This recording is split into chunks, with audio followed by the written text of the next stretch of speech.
ఆడలు లేనిది లోకమేడుందని నిలదీసి అడుగు చెల్లి. ఆడలు లేనిది లోకమేడుందని నిలదీసి అడుగు చెల్లి. ఆడపిల్లలంటేనే లోకాన లోకువైపోవు తల్లి. ఆడలు లేనిది లోకమేడుందని నిలదీసి అడుగు చెల్లి. ఆడలు లేనిది లోకమేడుందని నిలదీసి అడుగు చెల్లి.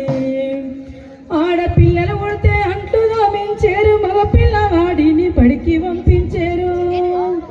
ఆడపిల్లలు ఉడితే అంటూ దోమించారు, మగపిల్లవాడిని బడికి పంపించారు.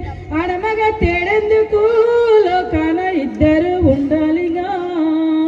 ఒకరికొకరు తోడు నీడగా లెమ్మంటే బ్రతికేమో పండగాయే.